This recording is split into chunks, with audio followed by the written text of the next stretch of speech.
Cette scène surréaliste tournée en caméra cachée montre l'ampleur de la fraude au baccalauréat.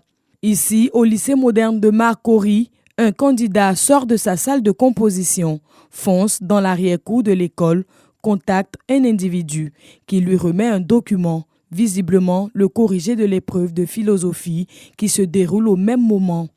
Heureusement, la scène et plusieurs autres tentatives de fraude n'échappent pas aux services de police et de ceux du ministère de l'Éducation nationale et de l'alphabétisation. Pour la seule journée du deuxième jour de composition, ce sont une dizaine d'individus, dont des candidats, qui sont mis aux arrêts dans le district d'Abidjan. Je suis allé prendre un brouillon sur lequel il y avait un sujet de philosophie, avec l'introduction et la conclusion. Donc je suis suspecté pour la tricherie. J'ai juste remis mon téléphone à un petit pour qu'il puisse me remettre.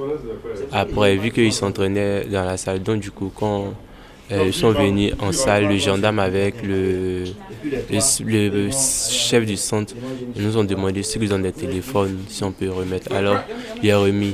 Je reconnais que j'ai remis mon téléphone à un petit pour m'apporter, c'est tout. Il m'a demandé à ce que je fasse l'introduction et la conclusion pour lui, vu que j'ai déjà l'avance sur la chose. Et c'est ce que j'ai fait et je l'ai remis. Il m'a demandé à ce que je parte l'attendre. Quand il va finir, on va partir. C'est ça, ils sont venus m'arrêter pour me dire que j'étais en train de faire des transactions. Et sinon, j'ai avoué, je reconnais que je lui ai remis l'introduction et la conclusion comme il m'a demandé. Au lycée moderne de Marcory, tout comme au groupe scolaire Rodin de Yopougon-Yangon, les modes opératoires sont les mêmes.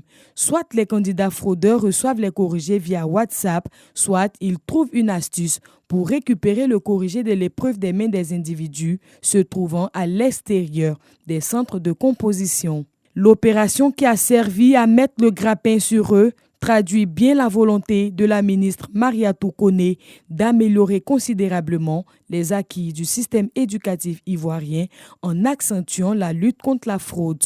N'attendez pas qu'on mette des vidéosurveillance, n'attendez pas qu'on utilise des moyens ultra sophistiqués pour vous empêcher de tricher.